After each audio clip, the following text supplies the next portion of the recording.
Good afternoon po, balik Los Baños, Laguna tayo sa ating isa sa mga project. Nag-deliver po tayo ng tiles and pump and filter.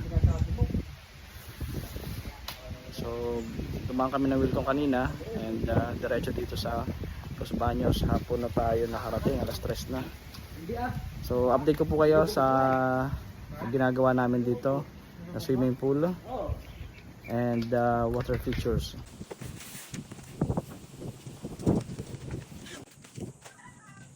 Mag-unboxing tayo ng mga equipment na ginagamit natin sa swimming pool.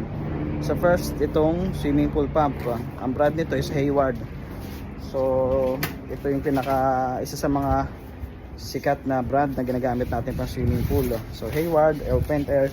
Ngayon, na-deliver natin ito dito sa Los Baños. Check natin. So yan po. So ito is Hayward swimming pool pump.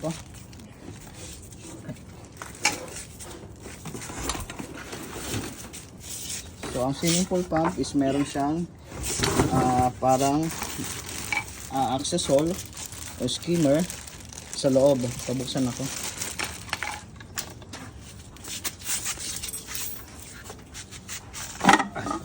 So yan, para siyang merong basket, skimmer basket. So dito po pumapasok yung suction at dito po yung discharge. Ibig sabihin dito yung papuntang filter at dito yung pasok ng mga suction fittings. Ito yung plumbing natin papunta dun sa mga fittings makikita natin sa swimming pool tulad ng main drain, vacuum, or skimmer. So lahat po yun papasok dito, then lalabas po dito sa discharge o yung vertical pipe na connected dito sa filter. So yan po yung itsura ng isang swimming pool pump.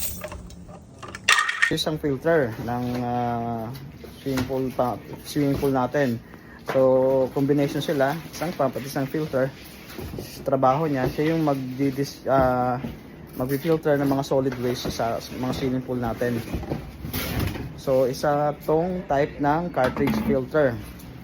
So ang brand niya is Emoxa. So yan po, tinawag siyang cartridge filter dahil meron siyang parang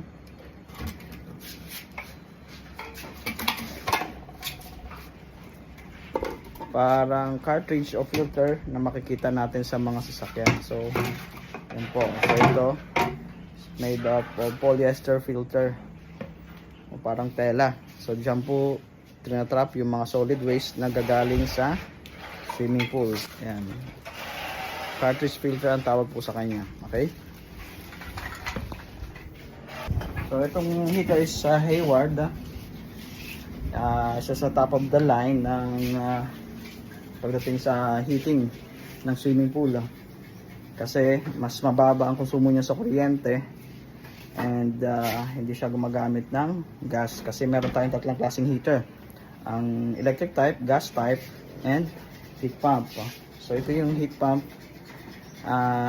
napaiinitin niya yung swimming pool na ganito. Yan. Ngayon po maglagay po tayo ng wiring sa heat pump. Ito yung heat pump ng swimming pool natin. So ito yung pinaka top of the line ng heater. Kaya niyang painitin yung maraming volume na swimming pool. And para siyang inverter type, para siyang malaking aircon. Pag umandar to, may malamig na hangin na lumalabas kasi kabaliktaran niya yung heater pumupunta dun sa tubig sa pinapainit niya. So binaliktad na type of aircon, pero instead na hangin, tubig ang pinapainit. So if ever man pag umaandar na ito, mararamdaman natin sobrang lamig sa paligid dahil nga ang binubuga niya, yung discharge niya is malamig na hangin.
last video namin, no, pinakita nakatapos na, and meron lang dinagdag tayong mga wall. So ito yung sinasabi kong wall. So itong wall is magiging water feature, kumbaga magkakaroon tayo dito ng ongoing, hindi pa napag-decide si client, si owner, kung lalagyan niya ng waterfalls, pero original design is may waterfalls dito ilalagay namin. So itong wall na to is parang pinaka-cover na rin sa pump room area, and same time magkakaroon ng water feature. So yan po, na-deliver na rin namin yung tiles today. Waiting na lang po tayong ikabit ng tile setter natin na si Nonoy.